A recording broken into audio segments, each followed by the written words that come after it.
Pendant des années, nous avons cherché au mauvais endroit. Pour comprendre pourquoi la lumière a une limite de vitesse,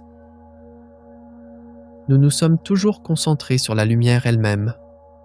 Nous avons toujours cherché la réponse au plus loin. Quelle erreur monumentale! Car la réponse, Raum, n'était pas dans la lumière, mais dans le vide qui nous entoure à chaque instant. La lumière a une masse nulle. Elle devrait donc se déplacer à une vitesse infinie. Pourtant, elle est bloquée à une limite de 300 000 km par seconde. La raison de cette situation ironique est que l'espace n'est pas vide, comme Einstein l'a réalisé en 1905. L'espace-temps lui-même est un ensemble de règles. Mais cela mène à une question encore plus profonde. Quelles autres règles ce tissu nous cache-t-il ? Si toi aussi tu veux voir comment fonctionne le tissu de la réalité, partage cette vidéo avec tes amis et abonne-toi, car ce que tu vas apprendre va te laisser sans voix. C'est parti. Je veux que tu imagines ceci. Tu tiens une lampe de poche. Tu appuies sur le bouton et la lumière jaillit à précisément 300 000 km par seconde. Maintenant, voici la partie qui va bouleverser tout ce que tu croyais savoir sur la réalité.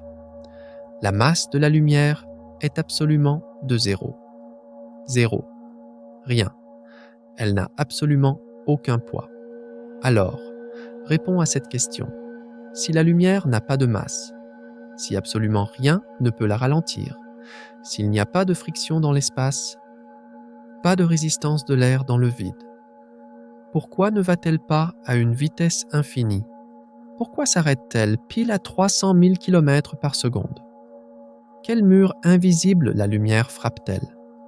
Car cette situation est totalement contre-intuitive. Pense-y un instant. Quand tu lances une balle de baseball, elle ralentit à cause de la résistance de l'air et de la gravité. Les deux agissent sur la masse de la balle. Une balle tirée d'un fusil finit par tomber au sol. Même raison, la masse. Mais la lumière n'a pas de masse. Il n'y a rien pour la retenir, la ralentir. C'est pourquoi la question de savoir pourquoi la lumière a une limite de vitesse dans le vide infini de l'espace constituait l'un des mystères les plus fondamentaux de la physique. La réponse est assez étrange pour griller le cerveau de la plupart d'entre nous. Mais le plus choquant est ceci. La vitesse de la lumière ne concerne pas vraiment la lumière. Il existe une limite de vitesse cosmique inscrite dans le tissu même de l'univers, de l'espace et du temps. Et la lumière n'est qu'un messager.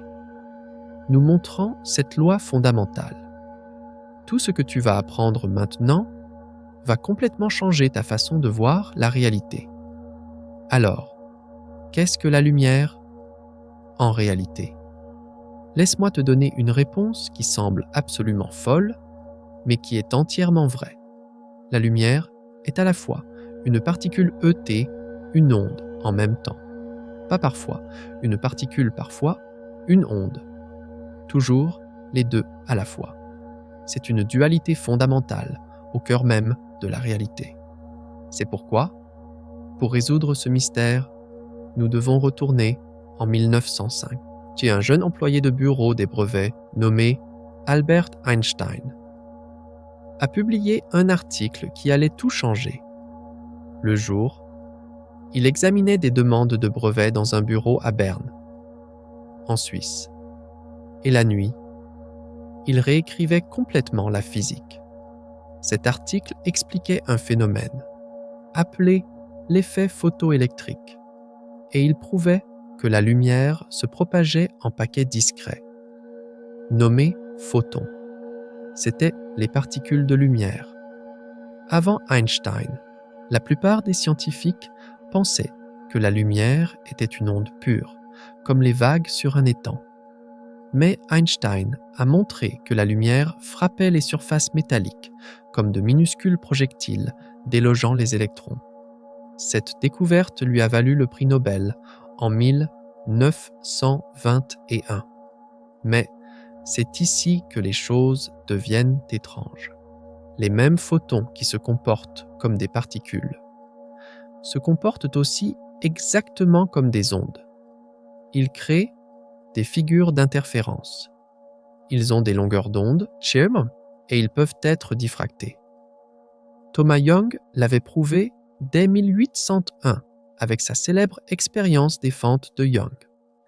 Il a fait passer de la lumière à travers deux fentes étroites et a observé qu'elles formaient une figure d'interférence sur un écran derrière. Ces bandes lumineuses et sombres ne pouvaient s'expliquer que si la lumière était une onde, interférant avec elle-même. Pense à ça comme ça.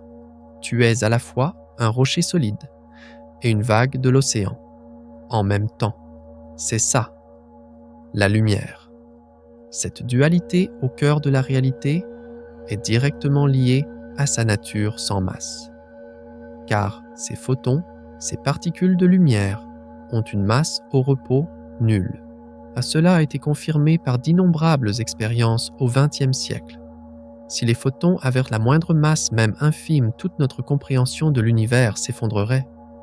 Les satellites GPS ne fonctionneraient pas. Ton smartphone deviendrait inutile. Le simple fait que tu lises ce texte en ce moment, barre verticale, est une preuve que les photons n'ont pas de masse. Mais voici le tournant qui prépare tout. Le fait que les photons n'aient pas de masse au repos ne signifie pas qu'ils n'ont pas d'énergie. En fait, les photons ont une quantité d'énergie colossale. L'équation la plus célèbre d'Einstein, E égale mc au carré, a en réalité une forme plus complète. L'équation complète est E au carré bar égale bar, m au carré c à la puissance 4 bar plus bar, p au carré c au carré bar, où p représente la quantité de mouvement. Par conséquent, pour un photon de masse nulle, cette équation se simplifie en E égale pc. Bien que les photons n'aient pas de masse, ils ont de l'énergie et une quantité de mouvement. Ils peuvent exercer une pression sur les choses. C'est le principe de fonctionnement des voiles solaires dans l'espace. Les photons du Soleil exercent une pression physique sur les surfaces réfléchissantes. Laisse-moi te peindre un tableau de l'étrangeté de cette situation. En ce moment, des photons du Soleil frappent ta peau. Ils n'ont pas de masse. Pourtant, ils exercent une pression sur toi. Cette pression est incroyablement faible, environ 9 micronewtons par mètre carré si tu es en plein soleil. Mais elle est réelle. Des particules sans masse exercent une pression physique sur ton corps. Tu es déplacé par des choses qui n'ont pas de masse. Alors maintenant, demande-toi ceci. Qu'est-ce qui meut ces messagers sans masse à travers le cosmos? S'il n'y a rien pour les ralentir, pourquoi n'accélèrent-ils pas vers l'infini? C'est cette barrière invisible qui nous ramène à la question la plus fondamentale. Nous avons établi que la lumière est à la fois une particule et une onde, et qu'elle possède de l'énergie et une quantité de mouvement malgré sa masse nulle. Nous arrivons maintenant au point où la plupart des cerveaux commencent à souffrir. Si la lumière n'a pas de masse et que rien ne la ralentit, pourquoi se déplace-t-elle à exactement 300 000 km par seconde? Pourquoi ce chiffre? Pourquoi pas des millions de kilomètres? Pourquoi pas l'infini? La réponse va sembler être une esquive. Mais suis-moi. La lumière n'a pas de limite de vitesse. L'univers en a une. Permets-moi de poser une question qui semble totalement sans rapport. Qu'est-ce que l'espace? Je suis sérieux. Qu'est-ce que le vide entre les objets? Est-ce juste un néant? Un vide? C'est là que la réalité prend des allures de science-fiction. Car l'espace est en fait quelque chose.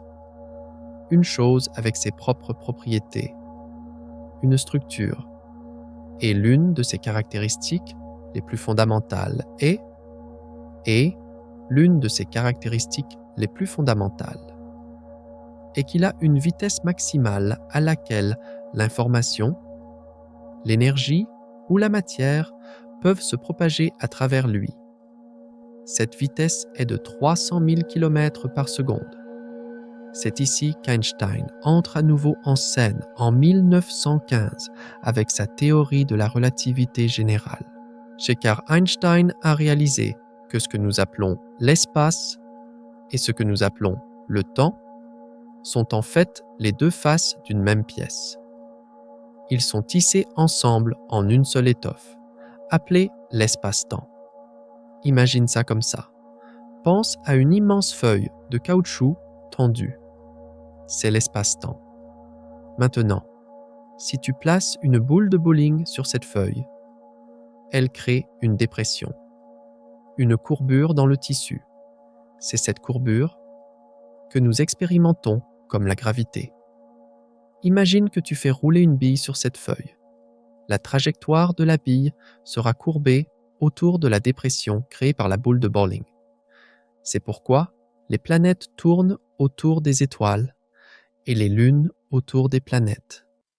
C'est même pourquoi la lumière se courbe autour d'objets massifs. Mais voici le point crucial. Cette feuille de caoutchouc, l'espace-temps, lui-même a des propriétés. Elle n'est pas infiniment flexible. Elle a une résistance, une structure.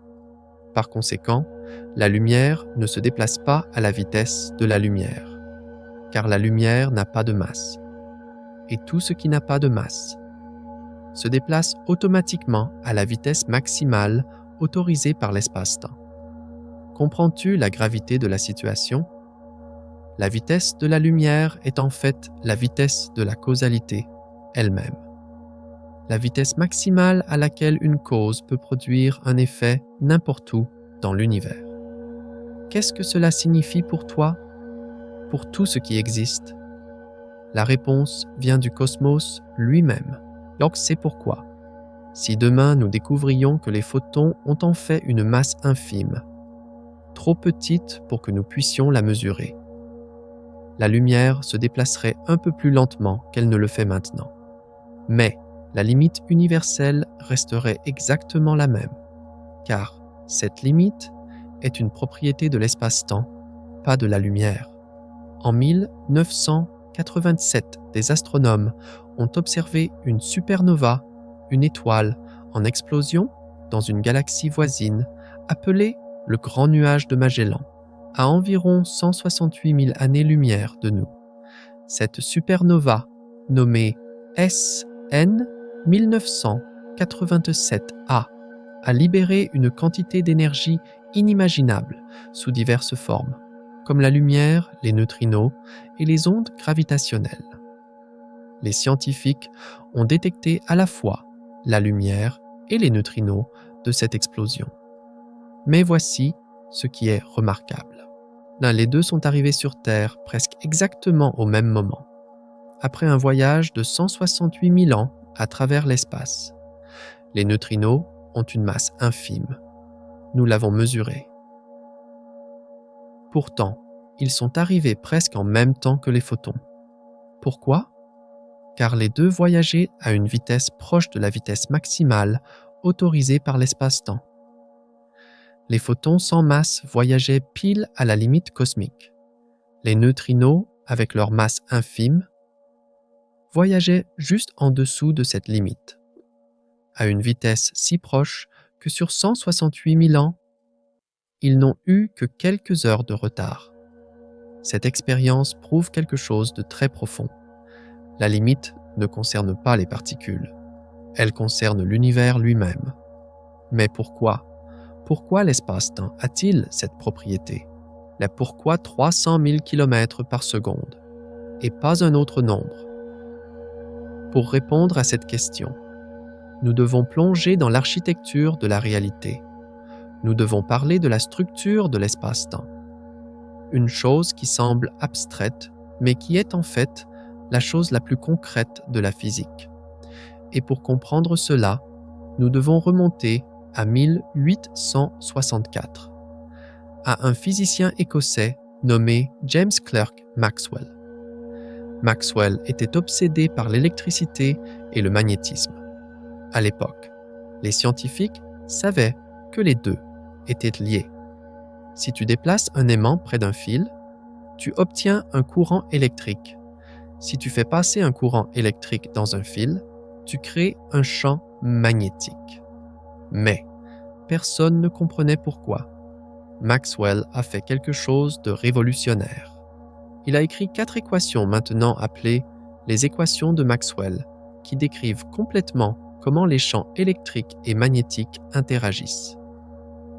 Lorsqu'il manipula mathématiquement ces équations, quelque chose d'extraordinaire émergea des calculs. Les équations prédisaient que des champs électriques et magnétiques oscillants pouvaient créer des ondes se propageant dans l'espace. Et lorsque Maxwell calcula à quelle vitesse ces ondes électromagnétiques se déplaceraient, il obtint un nombre, environ 300 000 km par seconde. Sous le choc, il réalisa que c'était la vitesse de la lumière. La lumière était une onde électromagnétique. Mais, voici le point crucial. La vitesse de la lumière est apparue naturellement à partir des équations. La vitesse était déterminée par 2 constantes qui apparaissaient dans les équations de Maxwell. La permittivité du vide et la perméabilité du vide. Ce sont des propriétés du vide lui-même, de l'espace-temps vide. Par conséquent, la vitesse de la lumière est littéralement inscrite dans le tissu de la réalité au niveau le plus fondamental. Pense à ça comme ça. Imagine que l'espace-temps a une structure cristalline, comme un diamant. Les atomes dans un diamant sont disposés selon un motif spécifique, et ce motif détermine la vitesse à laquelle les ondes sonores peuvent traverser le diamant. La vitesse n'est pas aléatoire, elle est dictée par la structure elle-même. L'espace-temps est similaire, il a une structure inhérente, et cette structure dicte la vitesse maximale à laquelle quoi que ce soit peut se propager à travers lui. Mais pourquoi la masse te ralentit-elle? Pourquoi seules les particules sans masse peuvent-elles atteindre la limite cosmique? Toutes ces bases théoriques dressent un tableau stupéfiant du fonctionnement de l'univers. Nous avons compris que la vitesse de la lumière n'est pas une propriété de la lumière, mais une règle gravée dans le tissu de l'univers. Mais, quelles sont les preuves réelles qui soutiennent ce tableau? Les conséquences pratiques de cette loi cosmique se manifestent partout, de la vie quotidienne aux expériences les plus hallucinantes. Alors, à quel stratagème ahurissant l'univers a-t-il recours pour maintenir cette règle absolue? Et comment cela fait-il voler en éclats notre perception de la réalité? Et c'est maintenant que le vrai choc arrive. Car pour maintenir cette règle cosmique, l'univers tord la réalité elle-même. Notre intuition s'effondre complètement. Notre logique fait faillite. Voici les preuves. Je vais maintenant te parler de quelque chose qui va te montrer à quel point la réalité est étrange. Il n'existe pas de mouvement absolu ni de repos absolu. Tout est relatif. Laisse-moi t'expliquer ce que je veux dire. Imagine que tu es assis dans un train qui roule à 100 km/h. Tu lances une balle vers l'avant. À une vitesse de 20 km/h par rapport à toi, à quelle vitesse la balle se déplace-t-elle? Intuitivement, tu dirais 100 plus 20, soit 120 km/h par rapport au sol. Pour les faibles vitesses, c'est tout à fait correct. Mais c'est ici que la réalité devient étrange, car cela ne s'applique pas à la lumière. Jamais. C'est la loi IM possible. Imagine que tu es dans un vaisseau spatial se déplaçant à 50% de la vitesse de la lumière, soit environ 150 000 km par seconde. Tu allumes ta lampe de poche et la pointes vers l'avant. À quelle vitesse la lumière se déplace-t-elle? Tu penserais 0,5C plus 1C égale 1,5 5c. N'est-ce pas? La vitesse de la lumière plus la moitié de la vitesse de la lumière devrait donner 1 fois et demie la vitesse de la lumière. Mais non. La lumière se déplace à exactement 300 000 km par seconde, à la fois de ton point de vue dans le vaisseau et du point de vue de quelqu'un qui t'observe de l'extérieur. La vitesse de la lumière est la même dans tous les référentiels. Cela n'a aucun sens intuitif. Cela viole tout dans notre façon d'expérimenter la réalité. Et pourtant, c'est une vérité absolue, confirmée par d'innombrables expériences. C'est pourquoi, en 1887, 2 scientifiques américains, Albert Michelson et Edward Morley, ont mené une expérience qui allait changer la physique pour toujours. Ils ont essayé de détecter l'éther luminifère, un milieu hypothétique dans lequel la lumière était censée se propager, de la même manière que les ondes sonores se propagent dans l'air. Leur logique était simple. Si la Terre se déplaçait à travers cet éther en tournant autour du Soleil, alors la lumière devrait aller plus vite dans le sens du mouvement de la Terre et plus lentement dans le sens inverse, tout comme lancer une balle vers l'avant dans un train en mouvement. Ils ont construit un interféromètre incroyablement précis.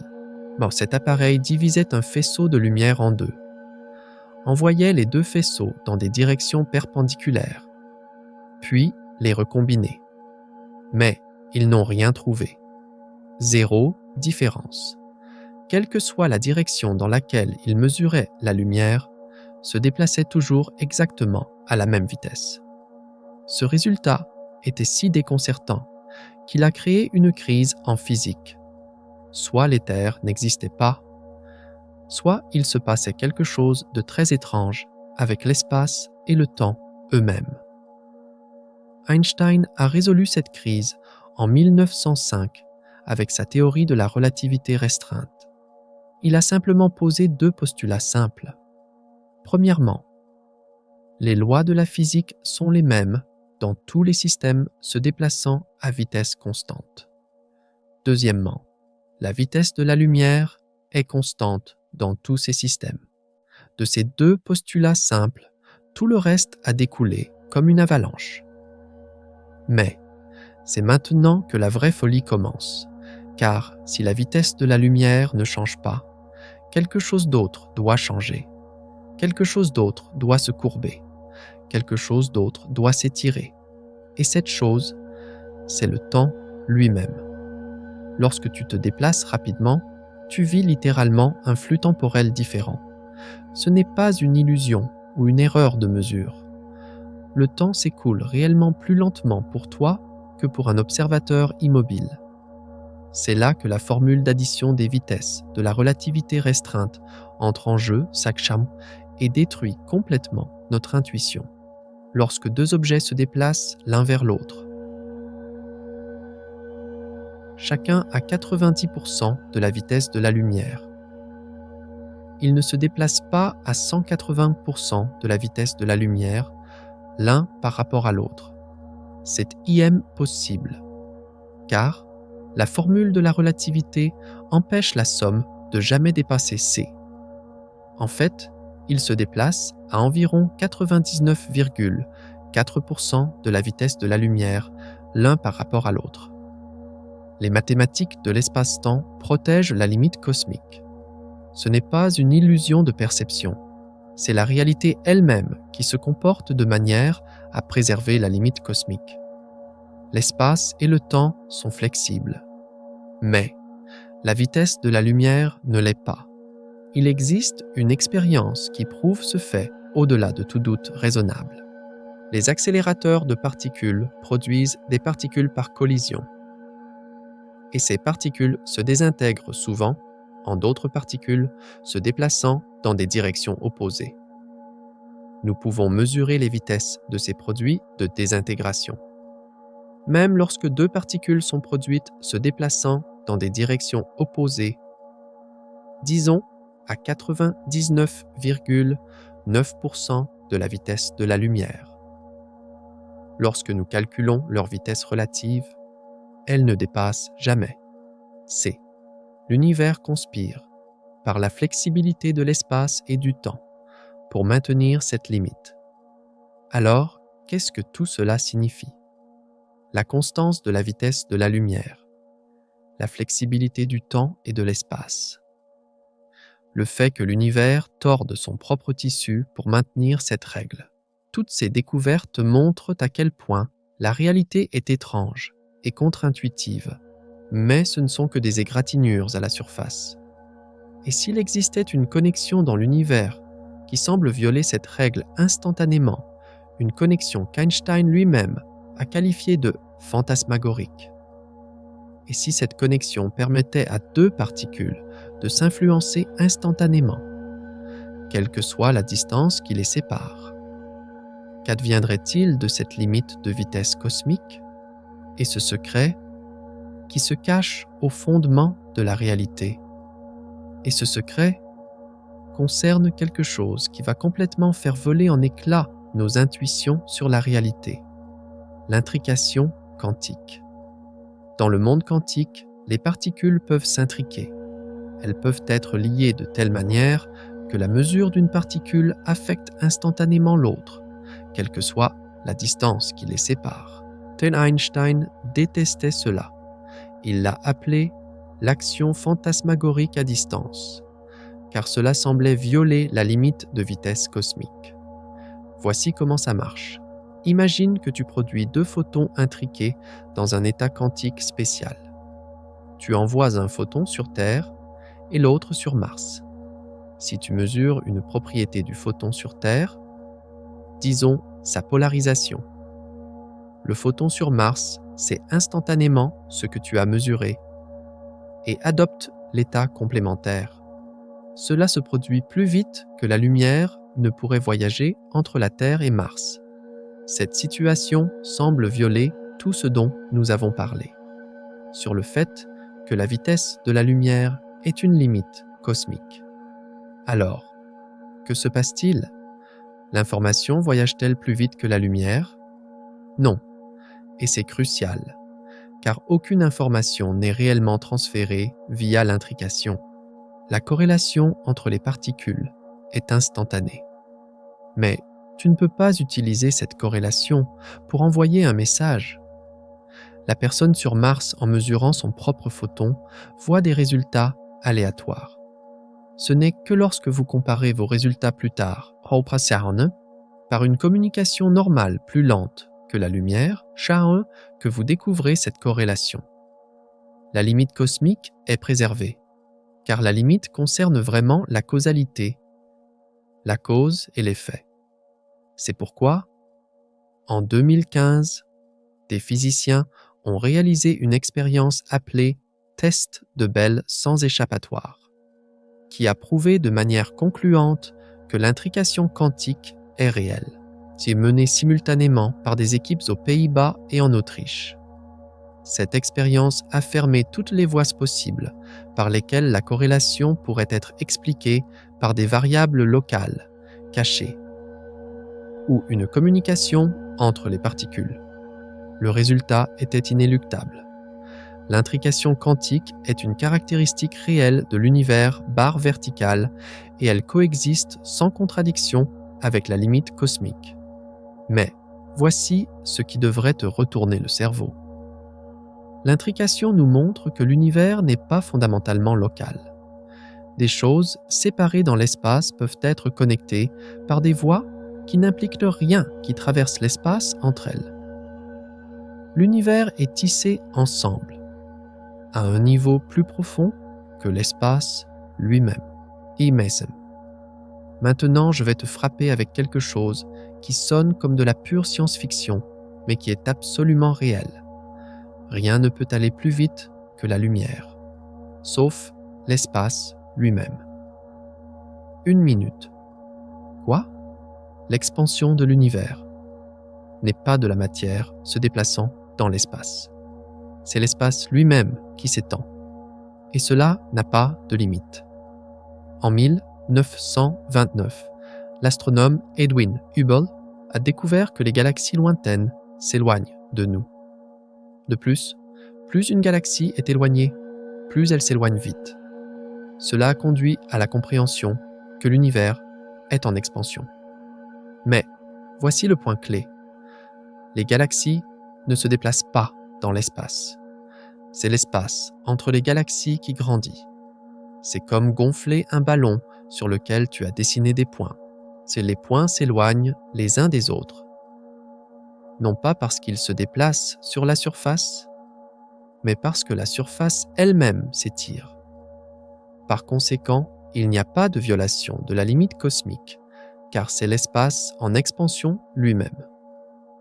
Les galaxies suffisamment éloignées s'éloignent de nous plus vite que la lumière. En fait, il existe une frontière actuellement à environ 46,5 milliards d'années-lumière, appelée l'horizon cosmologique. Les galaxies au-delà de cette frontière s'éloignent si vite que leur lumière ne nous atteindra jamais. Jamais. Bien que l'univers n'ait que 13,8 milliards d'années, l'univers observable est beaucoup plus grand, car l'espace s'est étendu pendant tout ce temps. Cela signifie qu'il y a des parties de l'univers que nous ne verrons jamais. Non pas parce que la lumière est trop lente, mais parce que l'espace s'étend trop vite. Ces régions sont causalement séparées de nous pour toujours, et comme si cela ne suffisait pas. En 1998, les astronomes ont fait une autre découverte choquante. L'expansion de l'univers s'accélère, quelque chose que nous appelons l'énergie noire. Mais nous ne savons pas vraiment ce que c'est.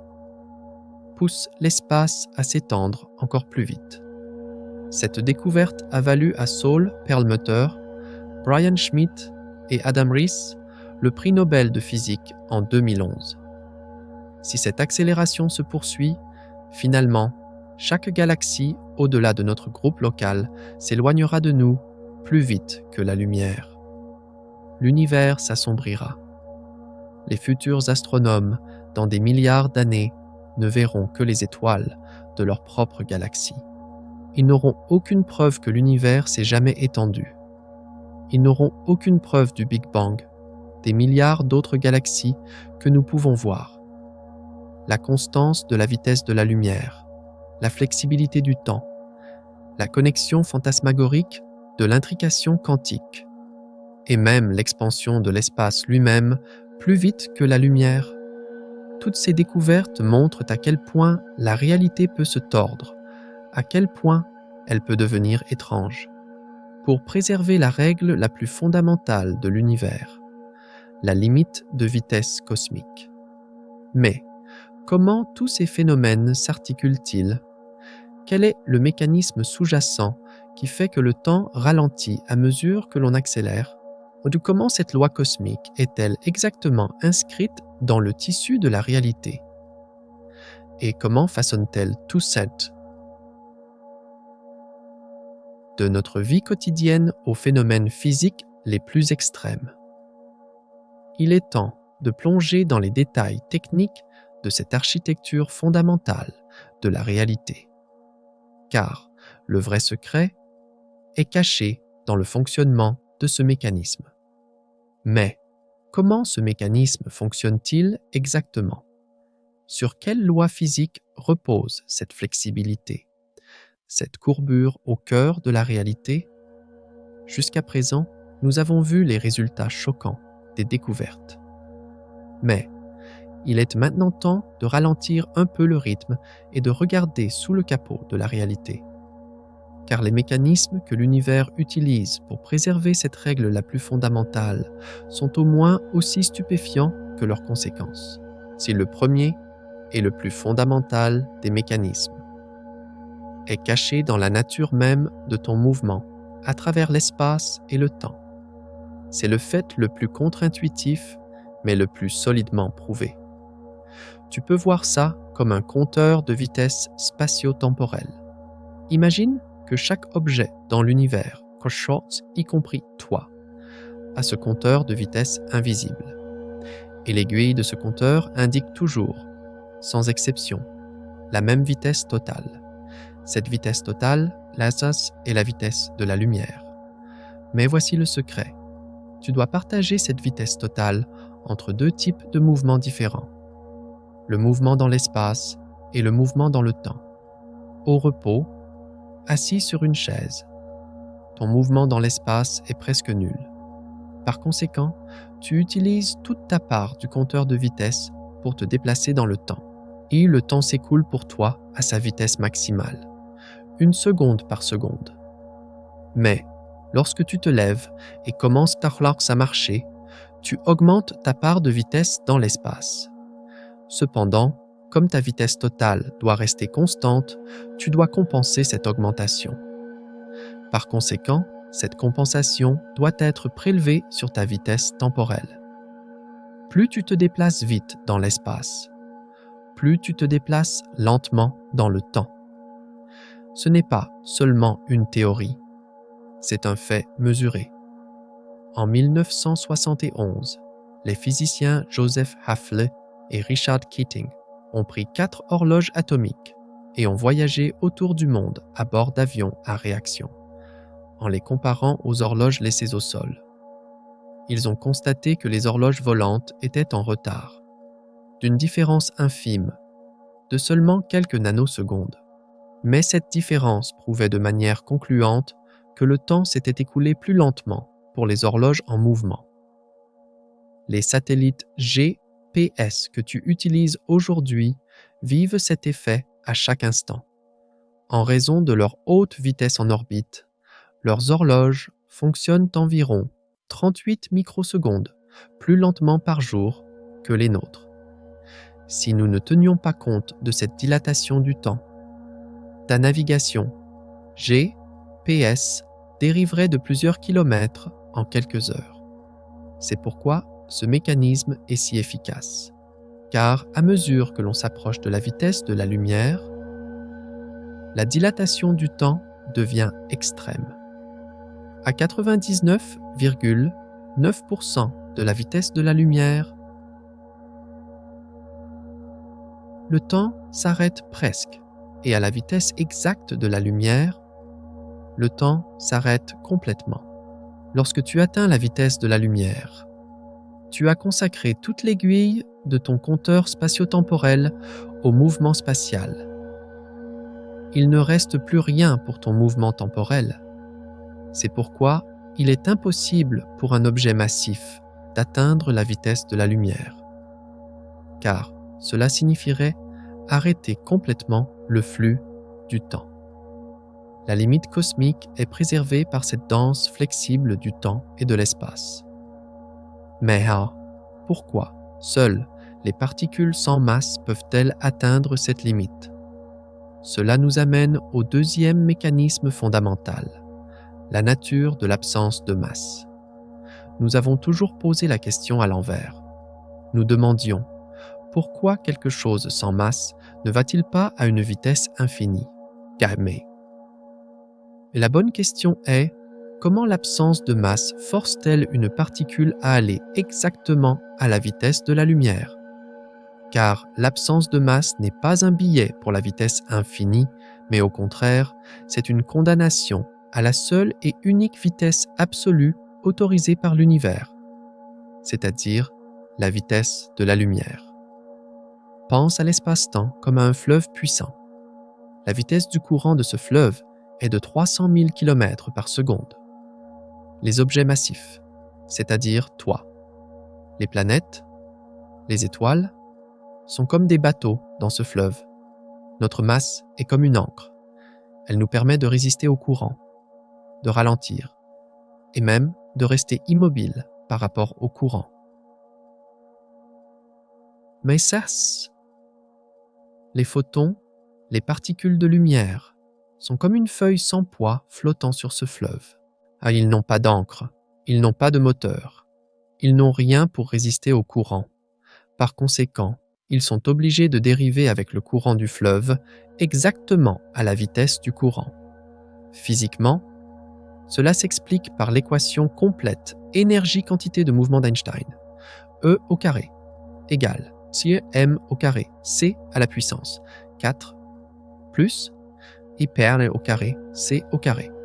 Dans cette équation, C de m représente la masse, I, c, la vitesse de la lumière, et p, la quantité de mouvement. Pour un objet massif, même au repos, p égale 0. Il a une énergie grâce à la formule E égale mc au carré. Mais, pour un photon, la masse est nulle, m égale 0. Dans ce cas, le premier terme de l'équation disparaît ne laissant que E au carré égale P au carré C au carré, ce qui signifie E égale PC.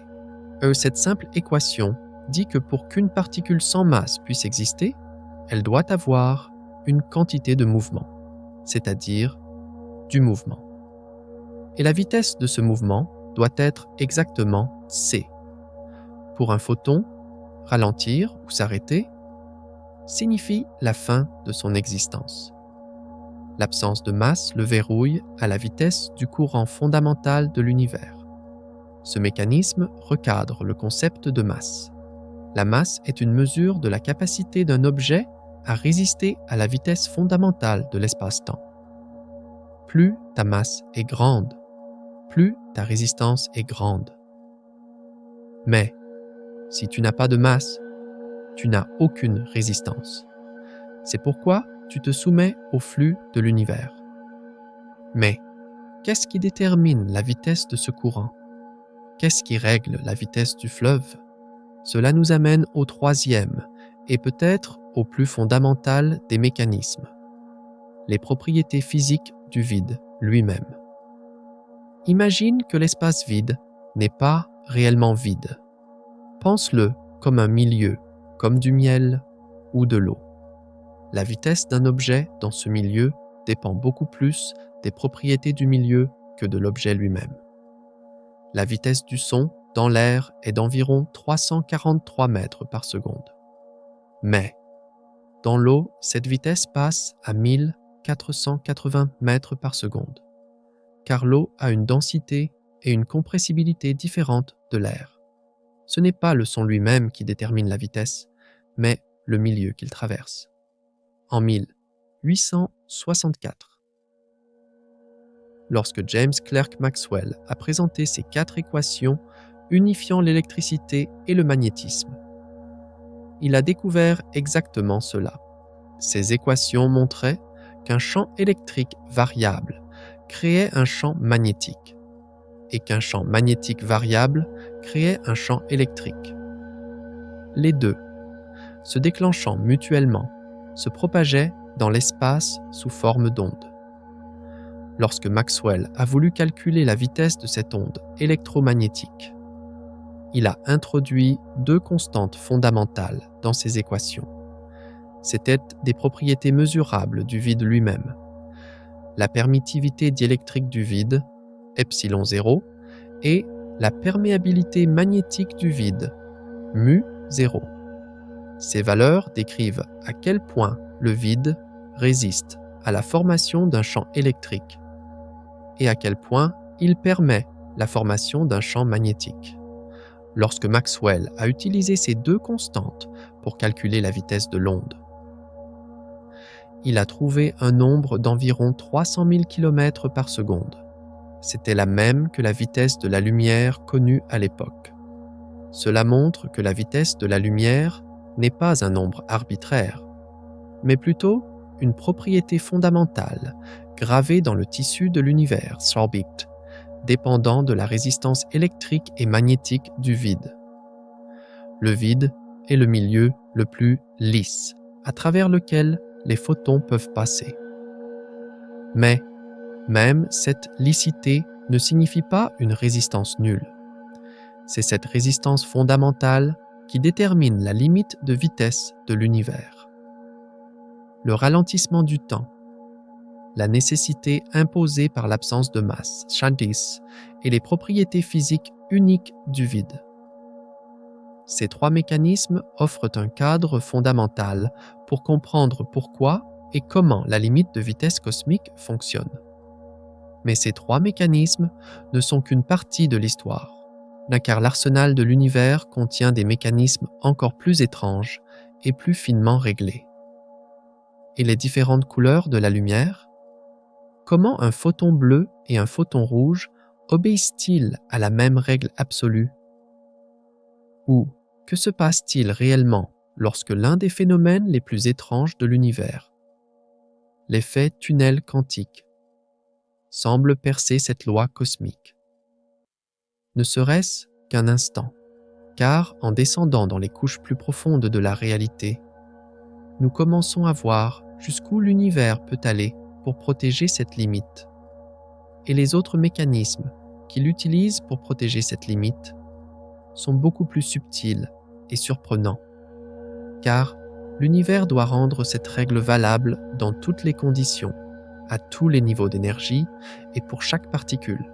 Cela nous amène à un quatrième mécanisme, sur la façon dont les différentes couleurs de la lumière se conforment à cette loi universelle.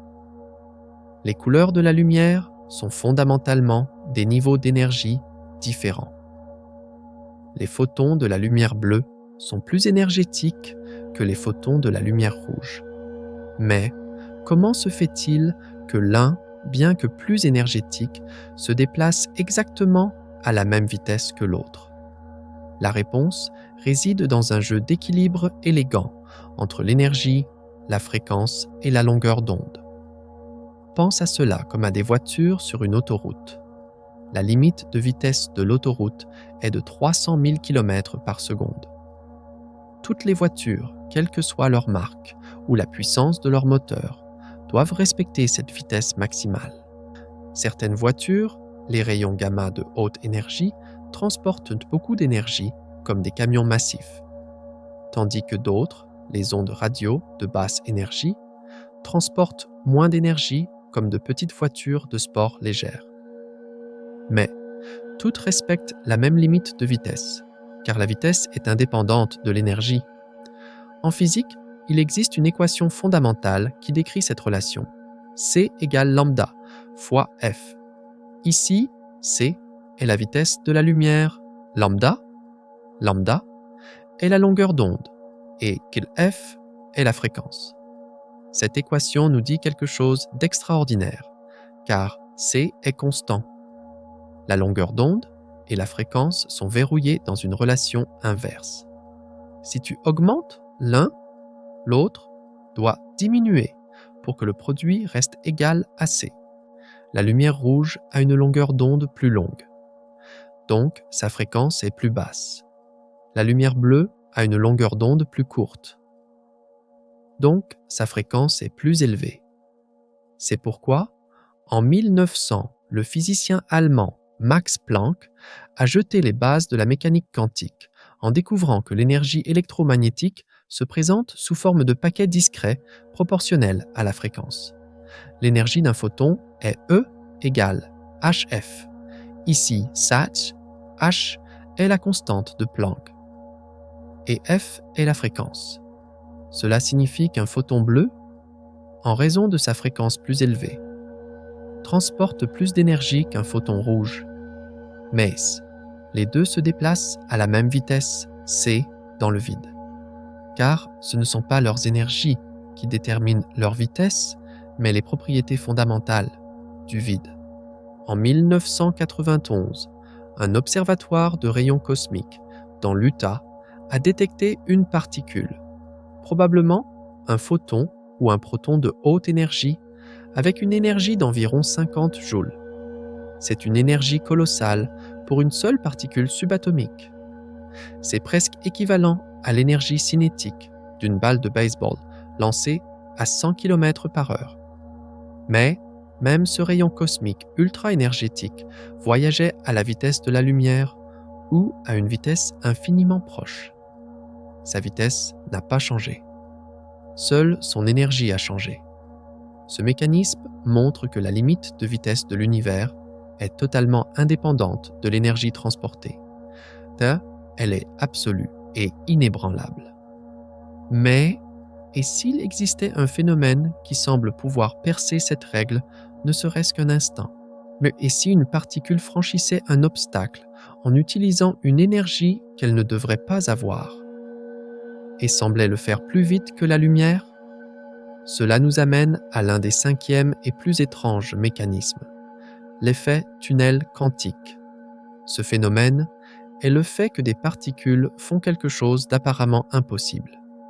Elles franchissent des barrières qu'elles ne devraient pas pouvoir franchir, et elles le font d'une manière qui semble plus rapide que la lumière. En mécanique quantique, les particules n'ont pas de position définie jusqu'à ce qu'elles soient mesurées. Elles existent comme des ondes de probabilité étalées dans l'espace. Lorsqu'une particule rencontre une barrière, disons un électron essayant de traverser un isolant, il existe une probabilité que la particule apparaisse de l'autre côté sans jamais avoir traversé la barrière. Elle creuse un tunnel. Littéralement, c'est ici que les choses deviennent étranges. Car des expériences ont montré que l'effet tunnel quantique semble se produire instantanément. La particule apparaît de l'autre côté de la barrière avec un délai de temps nul. De nombreuses expériences dans les années 1990 et au début des années 2000 ont mesuré le temps de tunnelisation et ont trouvé qu'il était cohérent avec 0. Et parfois même que la particule arrivait plus tôt qu'elle n'aurait dû si elle avait voyagé à la vitesse de la lumière. Est-ce un voyage plus rapide que la lumière? Est-ce que cela viole la relativité? Non, et la raison est à la fois subtile et belle, car pendant l'effet tunnel quantique, la particule ne traverse pas réellement la barrière au sens classique. Elle ne se déplace pas du point A au point B à travers l'espace intermédiaire. Au lieu de cela, la mécanique quantique décrit la particule comme ayant une probabilité d'être de l'autre côté. Lorsque tu la mesures et la trouves là, tu n'as pas été témoin d'un voyage plus rapide que la lumière. Tu as été témoin de l'effondrement de la probabilité quantique. C'est pourquoi tu ne peux pas utiliser l'effet de tunnel quantique pour envoyer des informations plus vite que la lumière. Car la tunnelisation est probabiliste et aléatoire. Tu ne peux pas contrôler quelles particules vont tunneler et lesquelles ne le feront pas, d'une manière qui te permettrait de coder un message. En 2020, une équipe de physiciens de l'Université de Toronto a réellement mesuré le temps nécessaire à l'effet tunnel quantique en utilisant des techniques complexes impliquant des impulsions lumineuses d'attosecondes, 1/1000 de milliardième de seconde. Et ils ont trouvé que la tunnelisation prend du temps, simplement incroyablement vite. Ce temps est lié au principe d'incertitude de Heisenberg. Ce principe stipule qu'il y a un compromis fondamental entre la connaissance de l'énergie d'une particule barre verticale et la connaissance de la durée de son existence dans un état particulier. La limite cosmique surmonte même ce défi apparent. Chaque fois que nous pensons avoir trouvé une faille, la nature nous montre que la limite est valable. Mais souvent, de manière plus subtile et plus belle que nous l'avions imaginé. La courbure du temps, la nécessité de l'absence de masse, la résistance du vide, la vitesse indépendante de l'énergie et la nature instantanée trompeuse de l'effet tunnel quantique. Tous ces mécanismes travaillent ensemble pour préserver la loi fondamentale de l'univers, Lockhart's, la causalité. C'est le principe qu'une cause doit toujours précéder son effet. Mais, maintenant, nous nous embarquons pour un voyage vers les scénarios les plus extrêmes, les événements cosmiques les plus violents qui menacent complètement cette structure fondamentale qui repousse les limites de la logique et remettent en question le tissu même de notre existence. Alors, comment cette limite de vitesse cosmique se comporte-t-elle autour des objets les plus sombres et les plus mystérieux de l'univers? Les trous noirs? Et que se passe-t-il lorsque cette limite rencontre la plus ancienne lumière, un vestige de la naissance même de l'univers? car ce qui est vraiment excitant, c'est de voir comment ces règles sont testées dans les conditions les plus extrêmes. Et maintenant, le vrai miracle arrive. Maintenant, nous allons voir jusqu'où l'univers peut aller pour préserver cette règle la plus fondamentale. Comment il étire le tissu de la réalité jusqu'à ses limites les plus extrêmes. Dans la section précédente, nous avons compris les détails techniques. Le tempo était calme. Mais, plus maintenant. Nous avons atteint le point culminant. Attachez vos ceintures, car maintenant, nous allons là où les règles sont brisées, où l'impossible devient possible, et où les limites de l'esprit humain sont repoussées. Et ce sont les plus grands tests de la limite de vitesse cosmique.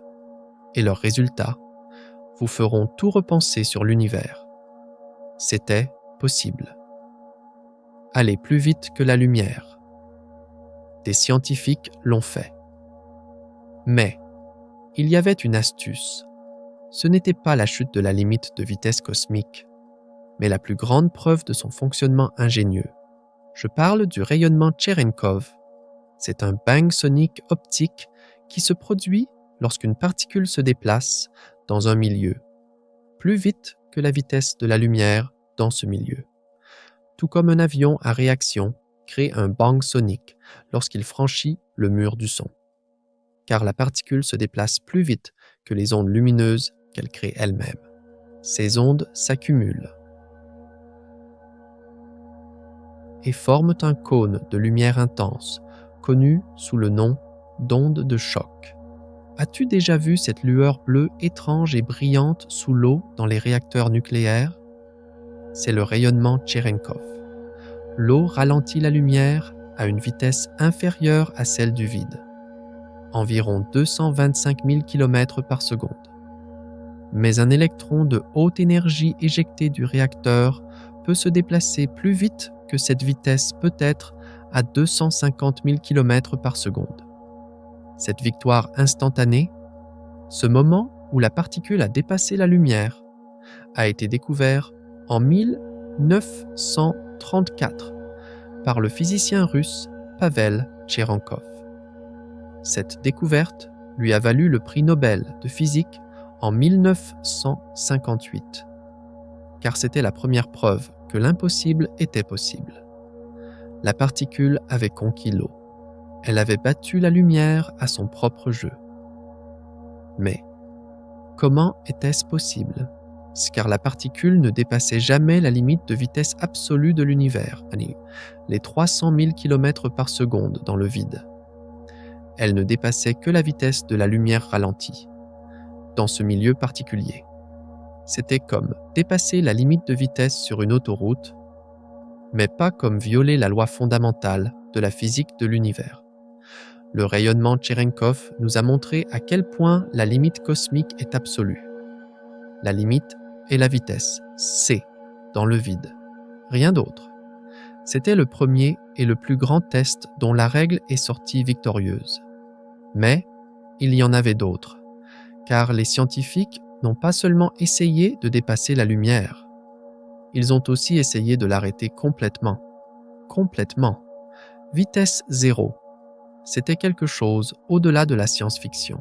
Reprendre une énergie sans masse, la chose la plus rapide de l'univers, et la geler comme une statue. Mais, en 1999, la physicienne Lene Ho et son équipe ont fait exactement cela. Ils ont réussi l'impossible. Ils ont ralenti la lumière à une vitesse plus lente que le trafic autoroutier, seulement 17 mètres par seconde, soit environ 60 km par heure. C'était moins d'un 20 millionième de la valeur normale de la vitesse de la lumière. Ils y sont parvenus en la faisant passer à travers un nuage d'atomes ultra-froids, appelé condensat de Bose-Einstein, refroidi à seulement quelques milliardièmes de degrés au-dessus du zéro absolu. Dans ce milieu, les atomes étaient si denses et si lents qu'ils agissaient comme une mélasse pour la lumière. Mais, ce n'était que le début. Car en 2001, la même équipe est allée encore plus loin. Ils ont arrêté la lumière complètement. Ils ont envoyé une impulsion de lumière dans ce nuage d'atomes, l'ont gelé sur place, l'ont stocké, puis l'ont libérée pour qu'elle continue son chemin. Comment était-ce possible? Car le front d'onde global de la lumière ralentissait en interagissant constamment avec les atomes. Tout comme quelqu'un essayant de traverser une foule dense ralentit. Mais dans les espaces entre les atomes, les photons individuels se déplaçaient toujours à la vitesse c. Ce n'était pas briser la règle de l'univers, c'était utiliser la flexibilité de la règle jusqu'à sa limite. Cette expérience a montré que la limite absolue de la vitesse de la lumière appartient au vide, mais que la lumière elle-même peut être incroyablement manipulée lorsqu'elle interagit avec la matière. C'était le premier moment où l'humanité a pris le contrôle de l'une des constantes les plus fondamentales de la nature. Un moment historique. Mais maintenant, nous avançons vers la limite la plus extrême de la physique, connue vers un cauchemar théorique. Et s'il y avait des particules qui allaient toujours plus vite que la lumière, ce n'est pas de la science-fiction. Ce sont des constructions théoriques sérieuses qui apparaissent dans certaines équations de la physique, appelées tachyons. Et c'est là que la vraie bizarrerie commence. Mais si les tachyons existent, ils ne peuvent jamais ralentir jusqu'à la vitesse de la lumière ou en dessous. Tout comme il faut une énergie infinie pour amener une particule massive à la vitesse de la lumière. Il faut une énergie infinie pour ralentir un tachyon à la vitesse de la lumière. La vitesse de la lumière est un mur infranchissable des deux côtés. Les tachyons vivraient dans un univers miroir, la Raum, où tout est inversé. De notre point de vue, la masse des tachyons serait imaginaire, c'est-à-dire la masse multipliée par la racine carrée de -1. Ils perdraient de l'énergie en accélérant et en gagneraient en ralentissant. Exactement le contraire des particules normales. Et voici la partie vraiment ahurissante. Un tachyon se déplaçant plus vite que la lumière semblerait se déplacer en arrière dans le temps. Mais comment est-ce possible? Ça ne l'est pas. Et c'est pourquoi la plupart des physiciens croient que les tachyons n'existent pas. Car s'ils existaient, et s'ils pouvaient être contrôlés, ils pourraient être utilisés pour envoyer des messages dans le passé et créer toutes sortes de paradoxes de causalité. Les effets précédant leur cause. Le paradoxe du grand-père. Les prophéties auto-réalisatrices. L'univers semble protéger férocement la causalité, sa structure logique. La limite de vitesse cosmique ne concerne pas seulement la vitesse, elle concerne la préservation du tissu logique de la réalité. La simple possibilité de l'existence des tachyons est l'une des preuves les plus solides de la raison pour laquelle cette limite est si fondamentale et infranchissable. Mais en 2011, pendant un instant, on a cru que tout s'était effondré. Le monde scientifique a retenu son souffle, car des scientifiques du CERN ont fait une annonce choquante. Ils avaient mesuré que des neutrinos, envoyés du CERN en Suisse au détecteur Opera en Italie, avaient voyagé plus vite que la lumière, exactement 60 nanosecondes plus vite. C'était 60 milliardièmes de seconde de moins que ce qu'il aurait fallu à un photon pour parcourir la même distance. Si c'était vrai, cela aurait jeté à la poubelle tout ce que nous savions sur la physique. Einstein s'était trompé. La relativité était fausse. La règle fondamentale de l'univers était brisée. La communauté de la physique était sceptique. Mais l'affirmation était extraordinaire. Les affirmations extraordinaires exigent des preuves extraordinaires. Des équipes du monde entier ont commencé à travailler frénétiquement pour vérifier le résultat. Après des mois d'examens intenses, le problème a finalement été trouvé. Et ce n'était pas une découverte qui allait réécrire les lois de l'univers. C'était un câble à fibre optique défectueux dans le système de chronométrage et un oscillateur défaillant dans le système G. PS, utilisé pour synchroniser les horloges. Une fois ces erreurs corrigées, il s'est avéré que les neutrinos voyageaient exactement à la vitesse attendue, juste en dessous de la vitesse de la lumière, compte tenu de leur masse infime. Cet événement est un exemple parfait de la façon dont la science fonctionne. Un résultat extraordinaire a été annoncé. Examiné avec scepticisme, testé de manière indépendante. Et finalement, s'est avéré être une erreur, si la limite cosmique, Cournot, une fois de plus, avait tenu bon. Mais le fait que les scientifiques aient pris cette possibilité au sérieux montre quelque chose d'important. Nous n'acceptons pas cette limite comme un dogme. Nous l'acceptons parce que chaque test que nous avons jamais effectué l'a confirmé. Au moment où nous trouverons des preuves fiables que cette limite est violée, la physique devra changer. Mais, en plus d'un siècle de tests, chaque défi à la limite a échoué. Des particules allant plus vite que la lumière arrêtée, des cauchemars théoriques voyageant dans le temps, et de fausses alarmes qui ont secoué tout le monde de la physique. Tous ces tests, toutes ces pressions, nous ont montré une seule et inébranlable vérité. La limite tient bon, à chaque fois. Ah mais, quelle est la conséquence ultime, la plus absolue, la plus inévitable de cette limite? Que se passe-t-il lorsque cette limite atteint le cœur le plus sombre de l'univers? Un point de non-retour, l'horizon des événements d'un trou noir. Car là, nous comprenons que la vitesse de la lumière n'est pas seulement une règle, mais aussi une arme, un gardien et un bourreau. Là, l'espace-temps lui-même se transforme en monstre et commence à tout avaler. Parce que là, l'espace-temps lui-même chute plus vite que la lumière. Nous parlons des trous noirs, les créatures les plus extrêmes, les plus impitoyables de l'univers. Et leur existence dépend entièrement et complètement du fait que la vitesse de la lumière est finie. Un trou noir est une région de l'espace-temps où la gravité est si intense que la vitesse de libération dépasse la vitesse de la lumière. Et comme rien ne peut dépasser la vitesse de la lumière, rien ne peut s'échapper.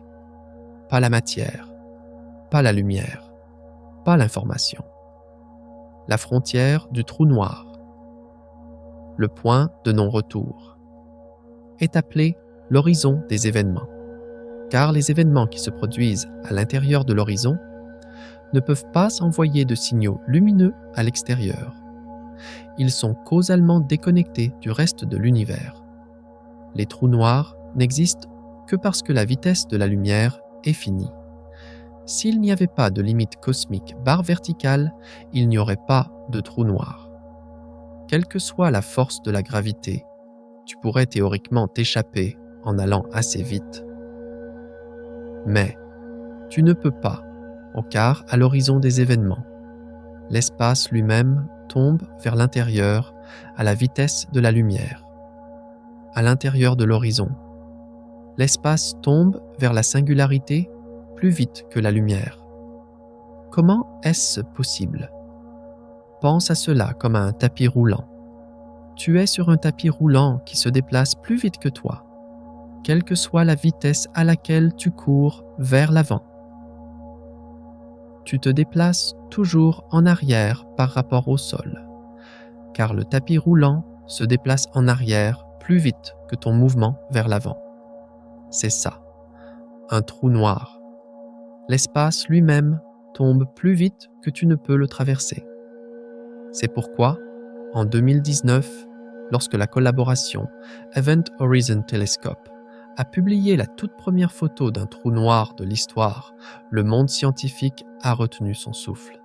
Plus précisément, la photo de l'ombre que l'horizon des événements projette sur la matière brillante qui y tombe. Ce trou noir se trouvait dans la galaxie M87, à environ 55 millions d'années-lumière de nous. Son horizon des événements mesurait environ 40 milliards de kilomètres de large. C'était un néant plus grand que l'orbite de Pluton, et cette image a montré quelque chose de profond. Un anneau de lumière brillant entourant un cercle sombre. Cet anneau était la lumière de la matière tournant autour du trou noir à une vitesse proche de celle de la lumière. Certains photons, courbés par la gravité autour du trou noir, formaient cet anneau. D'autres tombaient dedans et disparaissaient pour toujours. Mais cet anneau brillant et cette ombre sombre étaient entièrement déterminés par l'interaction de la gravité avec la limite de vitesse cosmique. La structure de l'univers possède des objets comme les trous noirs, des horizons des événements, la causalité elle-même, parce que la vitesse de la lumière est finie. C'est la preuve la plus grande, la plus terrifiante de la puissance de la limite. Elle ne façonne pas seulement la façon dont la lumière se déplace, elle façonne l'architecture de la réalité. Mais la conséquence la plus belle, la plus poignante de la limite de vitesse cosmique n'est pas cachée dans l'endroit le plus sombre, mais dans le plus brillant, dans la photo de bébé de l'univers. Je parle du fond diffus cosmologique, CMB. Environ 380 000 ans après le Big Bang, l'univers s'est suffisamment refroidi. Les électrons et les protons se sont combinés pour former des atomes d'hydrogène neutre. Avant ce moment, l'univers était opaque. Il était rempli d'un plasma chaud qui diffusait constamment la lumière. Mais, après ce moment, l'univers est devenu transparent. La lumière pouvait désormais voyager librement. Les photons libérés à ce moment-là voyagent dans l'espace depuis lors. À mesure que l'univers s'est étendu, ces photons se sont étirés vers des longueurs d'onde plus longues, se refroidissant de la lumière visible au micro-ondes. Et aujourd'hui, ces photons nous entourent de toutes parts. Une faible lueur de micro-ondes provenant de toutes les directions du ciel. C'est le CMB, découvert par hasard en 1964 par Arno Penzias et Robert Wilson, ce qui leur a valu le prix Nobel en 1978. Comment est-ce possible? Et car le CMB est la photo de bébé de l'univers. Lorsque tu détectes les photons du CMB, tu vois de la lumière qui a voyagé pendant 13,8 milliards d'années. Tu vois l'univers tel qu'il était, seulement 380 000 ans après le Big Bang. Mais voici la vraie bizarrerie. Ces photons ont quitté leur source il y a 13,8 milliards d'années, de notre point de vue. Mais du point de vue du photon, aucun temps ne s'est écoulé. Rappelle-toi, les photons n'expérimentent pas le temps. Le moment où le photon est créé et le moment où il entre dans ton œil sont le même moment pour le photon.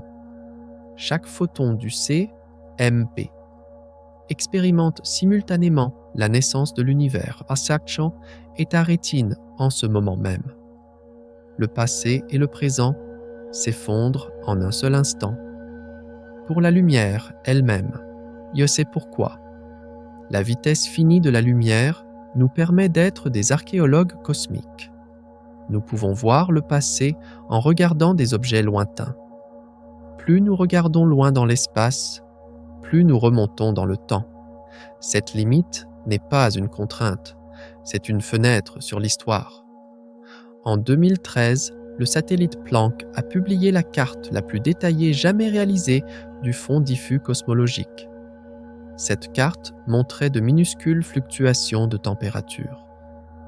Des régions de l'univers primitif qui étaient légèrement plus chaudes et légèrement plus froides. Ces fluctuations étaient les graines de tout, les galaxies, les étoiles, les planètes, toi. Les structures que tu vois sur cette carte, les motifs des variations de température, sont les ancêtres des atomes de ton corps. Ces fluctuations ont grandi sous l'influence de la gravité pendant des milliards d'années. Finalement, elles ont formé les galaxies, les étoiles, qui ont créé les éléments lourds, les planètes où ces éléments pouvaient se combiner, et la vie qui a évolué vers la conscience. Tu viens des motifs du fond diffus cosmologique. Ton existence est codée dans la lumière qui voyage depuis le début des temps. L'esclavage sombre des trous noirs. Le voyage intemporel de la lumière, de l'enfance, de l'univers. Ces moments épiques montrent comment la vitesse de la lumière façonne l'univers. La limite crée à la fois les plus grandes prisons de l'existence et devient un messager qui nous murmure les secrets les plus profonds de l'histoire. Mais toutes ces découvertes, toutes ces réalités ahurissantes nous amènent à une seule question ultime. L'existence de la vitesse de la lumière, la préservation de la causalité, la flexibilité du temps et de l'espace. Qu'est-ce que tout cela signifie pour nous? Être conscient qui existons dans cet univers. Il est maintenant temps de s'arrêter et de réfléchir. Car cette règle la plus fondamentale de l'univers ne façonne pas seulement le monde physique, Nachin, mais aussi le sens de notre existence. Peut-être que cette limite n'est pas une contrainte, mais le plus grand des cadeaux. Car il est maintenant temps de s'arrêter et de réfléchir, de ralentir le rythme, de respirer et de faire face à la question la plus importante.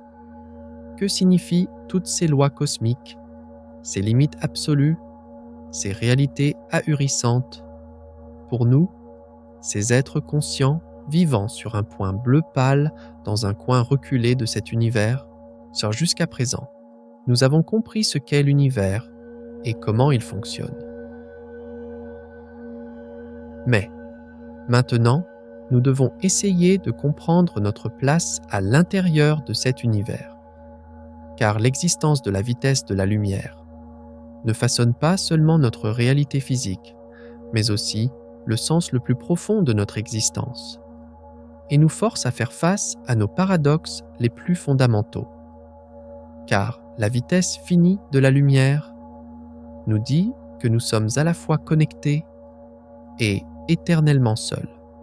C'est l'une des plus grandes et des plus poignantes contradictions de l'existence. D'une part, lorsque tu regardes le ciel nocturne, tu établis une connexion avec les coins les plus reculés de l'univers. Chaque photon qui atteint ton œil est le point final d'un voyage qui a duré des millions, voire des milliards d'années. Pense à notre plus proche grand voisin galactique, Andromède. Quand tu la vois telle qu'elle était il y a 2,5 millions d'années. Lorsque cette lumière est partie, l'espèce humaine n'existait même pas encore sur notre planète. Nos ancêtres australopithèques parcouraient les savanes. C'est une connexion incroyable au-delà du temps et de l'espace. Tu assistes, en ce moment même, au fantôme d'une galaxie d'il y a 2,5 millions d'années. L'univers te murmure son histoire. Mais c'est là que se cache la tragique vérité. Cette connexion même est aussi la preuve de notre séparation absolue. Car tu ne sauras jamais ce qui se passe sur Andromède en ce moment. À l'instant même où tu lis cette phrase, cette information t'atteindra au mieux dans 2,5 millions d'années. Nous sommes séparés du reste de l'univers par un fossé infranchissable, créé par le temps, de parcours de la lumière. Chaque étoile que nous voyons, chaque galaxie est un écho du passé. Nous sommes des êtres vivants sur une île cosmique, entourés d'un océan rempli de messages du passé. C'est une solitude cosmique profonde qui défie l'imagination humaine. Nous sommes complètement étrangers au présent de l'univers. Pourtant, cette séparation tragique est aussi notre plus grand cadeau. Car si la vitesse de la lumière était infinie, tout se passerait en même temps. Il y aurait un seul maintenant dans l'univers. Il n'y aurait pas de passé, pas d'histoire, pas d'évolution. Le fait que la vitesse de la lumière soit finie, barre verticale, donne à l'univers une structure narrative. Elle permet aux événements de se dérouler les uns après les autres, aux causes de produire des effets, aux étoiles de naître et de mourir, et aux êtres comme toi d'émerger des cendres de ces étoiles. Cette séparation crée en fait une histoire, une mémoire et un sens. Tu fais partie de ce grand récit. Chaque photon qui frappe ton œil n'est pas seulement une particule de lumière, mais aussi une capsule temporelle. C'est une lettre qui te porte l'histoire de tout ce qui t'a précédé. Tu es un être capable de lire ces lettres cosmiques, de témoigner de la mémoire de l'univers. Cette solitude est en fait le point de départ de notre quête de sens. Et cela nous amène au deuxième grand paradoxe. La vitesse de la lumière nous montre que nous sommes à la fois infiniment insignifiants et d'une valeur incommensurable. D'une part, il y a la durée de vie ahurissante de l'univers de 13,8 milliards d'années. D'autre part, il y a nos vies, les tiennes, les nôtres, peut-être de 80 courtes années. Sur le calendrier cosmique, l'histoire de l'humanité est plus courte qu'un clin d'œil. Ta vie est encore plus courte qu'un instant dans ce clin d'œil. Nous sommes comme une écume qui brille un instant sur l'océan du temps, puis s'éteint. Les étoiles qui existaient à notre naissance continueront de briller des milliards d'années après notre mort. De ce point de vue, nos vies, nos luttes, nos joies, tout peut sembler être un néant absolu. C'est une vérité tragique, où l'homme est écrasé sous le poids existentiel. Mais ce court instant est aussi tout, car cet instant est le seul moment où l'univers prend conscience de sa propre existence. Pendant 13,8 milliards d'années, l'univers s'est étendu, a évolué dans l'obscurité et le silence. Mais ensuite, sur cette planète, dans ce court laps de temps, tu es apparu. Toi, fait de poussière d'étoiles, tu as commencé à regarder ces étoiles et à te demander ce qu'elles étaient. L'univers a commencé à se voir avec tes yeux, à se penser avec ton cerveau. Si la vitesse de la lumière n'était pas finie, ce processus d'évolution lent et complexe ne se serait jamais produit. Les milliards d'années de stabilité et d'histoire nécessaires à l'émergence de la vie ont été rendus possibles grâce à cette loi fondamentale. Ces 80 courtes années sont peut-être le moment le plus significatif des 13,8 milliards d'années d'existence de l'univers. Et tu es au centre même de ce moment. Chaque atome de ton corps a été forgé dans des étoiles mortes il y a des milliards d'années. Tu es un être né des cendres de ces étoiles et qui regarde maintenant la lumière de ces étoiles pour questionner ses propres origines. Ce n'est pas de l'insignifiance, c'est un point culminant. Par conséquent, la vitesse finie de la lumière nous donne une leçon ultime. Nous sommes à la fois complètement soumis aux lois de l'univers et nous avons le pouvoir de comprendre ces lois. C'est le paradoxe le plus profond du pouvoir et de l'impuissance. D'une part, nous sommes les prisonniers physiques de cet univers. Nous ne pouvons pas échapper aux règles dictées par la vitesse de la lumière. Nous sommes soumis au flux du temps. Il nous faudrait des dizaines de milliers d'années pour atteindre même l'étoile la plus proche. C'est nous n'atteindrons jamais physiquement une grande partie de l'univers que nous pouvons observer. C'est notre impuissance. Nous sommes des machines biologiques fragiles, soumises à la gravité, à la thermodynamique et à cette limite de vitesse cosmique. C'est une vérité tragique, difficile à accepter mais inévitable. Pourtant, en même temps, à l'intérieur de ce corps impuissant, nous portons quelque chose d'aussi extraordinaire que l'univers lui-même, la capacité de comprendre. Notre cerveau, un organe de quelques kilogrammes seulement, peut saisir les 13,8 milliards d'années d'histoire de l'univers, sa structure de 93 milliards d'années-lumière de large et les équations qui le régissent. Nous pouvons voyager avec notre esprit là où nous ne pourrons jamais aller physiquement.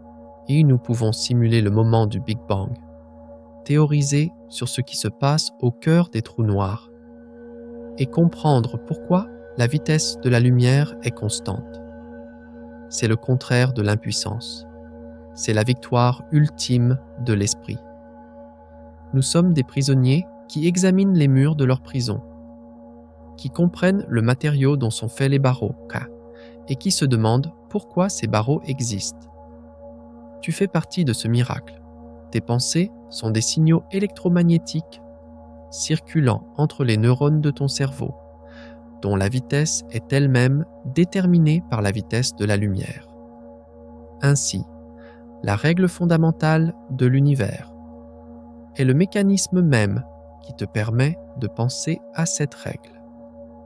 C'est le plus beau moment où l'univers réfléchit sur lui-même.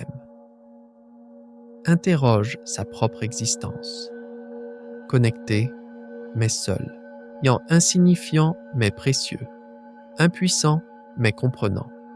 Ces paradoxes sont le paysage philosophique que la vitesse de la lumière nous offre. Ils révèlent la complexité et la beauté, et cela nous amène à un dernier paradoxe. La vitesse de la lumière est à la fois un créateur et un destructeur. La loi la plus fondamentale de l'univers berce à la fois le berceau de l'existence et creuse sa tombe. C'est la dualité la plus fondamentale de la nature. De la même source jaillissent à la fois la vie et la mort. D'une part, grâce à la vitesse finie de la lumière, l'univers a pu exister. Elle a empêché l'univers de se disperser trop rapidement ou de s'effondrer sur lui-même après le Big Bang. Elle a permis à la matière de s'assembler lentement, de former les premières étoiles et galaxies. Ces premières étoiles étaient les fournaises cosmiques où elles ont forgé les éléments lourds comme le fer, le carbone, l'oxygène. Sans ces éléments, les planètes, la vie et toi n'existeraient en un pas. Si la vitesse de la lumière est comme un jardinier patient qui a semé les graines de l'existence. Mais les mains de ce jardinier sont aussi les mains du bourreau le plus impitoyable. Car le fait que la vitesse de la lumière soit finie est la seule raison pour laquelle les trous noirs existent. Les trous noirs sont la conséquence la plus sombre, la plus ultime de cette loi. Ce sont les lieux où la loi se transforme en destructeur. L'horizon des événements est une limite où la loi devient un mur de prison, d'où même la lumière ne peut s'échapper. La limite de vitesse cosmique crée à la fois la stabilité qui rend la vie possible et engendre les monstres qui engloutissent tout et l'emprisonnent pour l'éternité. C'est la vérité la plus tragique, mais la plus honnête de l'univers. Le prix de la création est la destruction. Car pourtant, tu te tiens au milieu même de cette dualité. Ton corps est composé d'atomes forgés il y a des milliards d'années dans des étoiles qui ont pu exister grâce à la vitesse de la lumière. Et ta conscience est la seule chose dans cet univers capable de saisir à la fois le miracle de la création et la réalité terrifiante de la destruction. Tu es le témoin vivant, respirant, de ce grand équilibre cosmique. Ton existence est la preuve la plus concrète que le Créateur et le destructeur naissent de la même règle. C'est pourquoi tu n'es ni seulement une création, ni seulement une destruction. Tu es dans ce court, brillant et significatif moment entre les deux. Après tout ce voyage, avec toutes ces informations, on ne peut s'empêcher de se demander: quel est le sens de notre existence? La vitesse de la lumière nous montre que notre existence est un cadeau. Le cadeau du temps, le cadeau de la causalité, le cadeau de la structure, Shabbat, de la probabilité, de la vie et de la conscience. Ton existence est une conséquence de la limite cosmique. Tu es fait d'atomes maintenus ensemble par des forces électromagnétiques qui se propagent à la vitesse de la lumière. Tes pensées sont des signaux électriques, la Vorhut, circulant le long des neurones, dont les vitesses sont déterminées par les propriétés électromagnétiques de la matière. Et ces propriétés reposent, en fin de compte, sur la limite cosmique. Tu es un motif d'information en constante mise à jour, en constant changement. Et ce changement se produit à des taux régis par la structure fondamentale de l'espace-temps. Tu es l'univers qui s'expérimente lui-même et un être qui traite l'information à des vitesses limitées par la limite cosmique. Alors que nous approchons de la fin de notre voyage, nous savons maintenant que la question de pourquoi la vitesse de la lumière est limitée parce qu'elle n'a pas de masse est de poser la question à l'envers. La vérité était la suivante: l'univers a une limite de vitesse, et la lumière, parce qu'elle n'a pas de masse, doit se conformer à cette limite. Nous savons maintenant que cette limite n'est pas seulement un chiffre, mais une architecture fondamentale qui permet à l'univers d'exister. Elle crée le temps, elle crée l'histoire, elle crée la possibilité du changement et de l'évolution. C'est grâce à cette limite que nous comprenons que nous sommes connectés, mais seuls, lurch, insignifiants mais précieux, impuissants mais capables de comprendre. Il est maintenant temps de rassembler toutes ces informations et d'écouter les dernières notes de cette magnifique symphonie cosmique, car le sens ultime de cette limite, qui est peut-être caché dans sa vérité la plus simple. Dans ce voyage, nous avons vu que la vitesse de la lumière est la loi fondamentale de l'univers. Mais là, il y a quelque chose que je ne vous ai pas dit. Cette loi murmure aussi que tout prendra fin, inévitablement, un jour. Alors, comment sera cette fin? Un gel éternel? Une déchirure violente? Ou un grand effondrement? Dans notre prochain voyage, nous lèverons le voile sur les secrets du destin ultime de l'univers. Êtes-vous prêt à voir cette fin?